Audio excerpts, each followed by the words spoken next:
Hai semua, buat kalian yang udah menonton dan mengaktifkan tombol subscribe, Mimin ucapkan terima kasih ya. Selamat menonton. Di episode sebelumnya, Yebun melihat kalau pria yang berjas hujan itu adalah Jongbai. Tapi Yebun berhasil menghentikannya. Yebun membalas pesan Juman untuk memberitahu kalau dia tidak jadi datang. Sementara itu, Jongbai mengakui kalau dia ke sana untuk membunuh Juman. Jongbai bahkan berkata kalau Juman pantas mati. Jongbai pun menceritakan kalau ayahnya korban dari properti Juman. Sampai saat dia pulang wajib militer, ayahnya gantung diri, dan ibunya jadi hidup susah sampai meninggal. Sehingga Jongbai ingin menghukum Juman dengan tangannya sendiri. Ternyata wanita dan putranya itu adalah ibu Sunwo. Setelah mengecek di internet, Yebun pun akhirnya tahu kalau berita yang dibuat ibunya sudah diarsipkan. Yebun akhirnya mencetak kembali semua berita yang pernah diterbitkan ibunya, dan mengetahui kalau ibunya juga membahas tentang Juman. Dari ayah Oki, Yebun pun akhirnya tahu kalau Juman tidak pernah bersaksi untuk Yondeok, yang kini menjadi menteri. Karena Juman merupakan tangan kanan Yondeok, itulah sebabnya sebagian wilayah Mijun menjadi milik Juman. Sementara itu, di kantor polisi, Oki dan detektifnya bingung sebenarnya apa motif pembunuhan itu, karena korbannya tidak ada hubungan.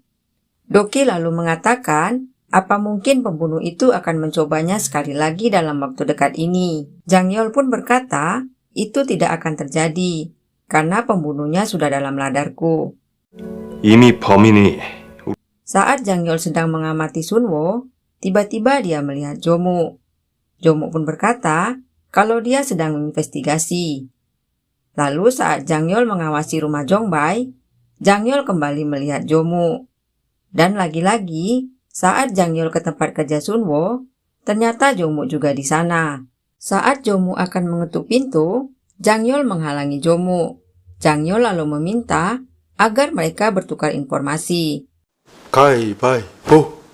Karena kalah, Jomu pun akhirnya memberitahu informasi yang sudah didapatkannya. Lalu mengatakan kalau Sunwo adalah putra dari ketua komite darurat yang menghilang. Saat giliran Jang Yeol malah mengatakan kalau Sunwo ada hubungannya dengan kasus pembunuhan itu.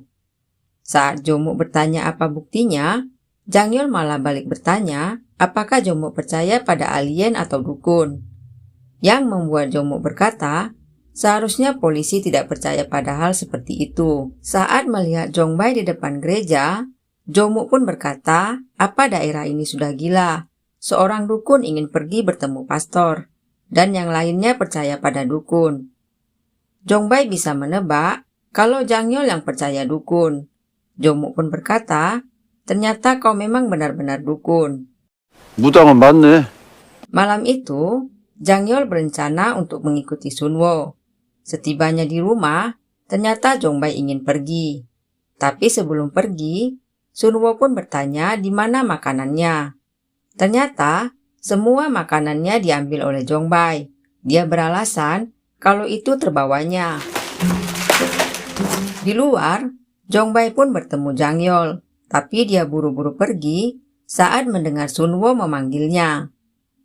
Jang Yeol lalu berpikir, Sunwo bisa saja dendam pada Juman, tapi bagaimana dengan korban yang lainnya? Karena tidak ada hubungannya sama sekali. Yebun memohon pada Jang Yeol untuk membuka kasus kematian ibunya kembali. 원인은 자살이에요. Dan ternyata, percakapan mereka didengar oleh ajudan Juman. Ajudan Juman pun lalu melaporkannya pada Juman. Jang Yeol lalu mencari berkasnya dan mengetahui kalau pada saat kejadian itu ibu Yebun menggunakan obat penenang. Jang Yeol juga mempelajari kejadian reka ulang saat itu. Jang Yeol lalu memberitahu Yebun kalau kasusnya sudah terlalu lama dan TKP-nya sudah berubah. Tapi kalau melihat berkas kasusnya, tidak ada kesalahan. Jang Yeol lalu memberitahu kalau kesimpulan bunuh diri ibunya berdasarkan kesaksian Juman, sehingga kasus itu dihentikan. Saat Yebun pulang, Ternyata Juman sudah ada di rumahnya. Juman lalu berkata kalau dia akan datang saat peringatan hari kematian Ibu Yebun. Lalu bertanya, apakah Yebun dan Jangyol akan menikah? Karena Yebun berkata tidak, Juman pun mengatakan, jadi untuk apa kau dan Jangyol selalu pergi bersama? Karena Yebun hanya diam, Juman pun lalu melemparkan ayamnya dan permisi pergi. 나도 이제 가봐야지. Sebelum pergi, Juman lalu melihat foto wisuda Yebun dan berkata kalau Yebun sekarang mirip dengan ibunya, bahkan kepribadiannya.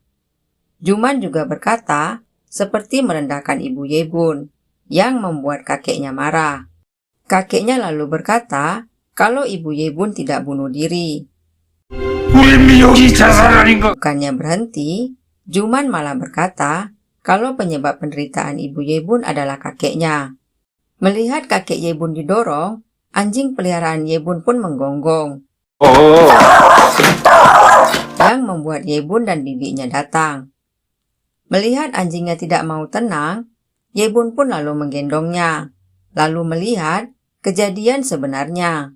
Yebun lalu mendatangi kakeknya dan bertanya apa alasan kakeknya tetap dekat pada Juman, sementara dia membencinya.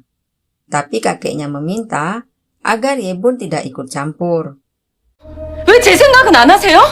Mendengar Yebun marah, kakeknya lalu berkata ini bukan tentang ibumu, tapi tentang putriku.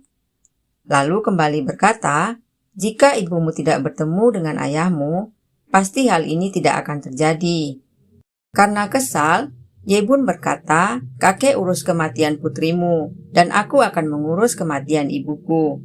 Lagi pula, kita bukan keluarga.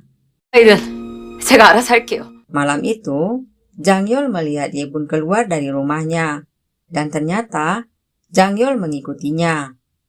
Saat Yebun berkata kalau dia tidak butuh penghiburan dari Jangyol, Jangyol pun hendak beranjak pergi, tapi tiba-tiba Yebun menarik bajunya. Jangyol lalu menebak kalau Yebun pasti bertengkar dengan kakeknya. Sehingga Yebun menceritakan pada Jangyol kalau kakeknya melarangnya ikut campur mengenai kematian ibunya dan tidak pernah menganggapnya cucu. Jangyol lalu mengatakan terkadang perkataan seseorang berbeda dengan perasaannya, lalu meminta Yebun untuk langsung menyentuh kakeknya. Yebun berkata dia takut mengetahui kalau kakeknya benar-benar membencinya. 할아버지가 Akhirnya, malam itu Yebun pergi tidur ke kamar Oki dan memberitahu kalau ibunya tidak bunuh diri, yang membuat Oki terkejut.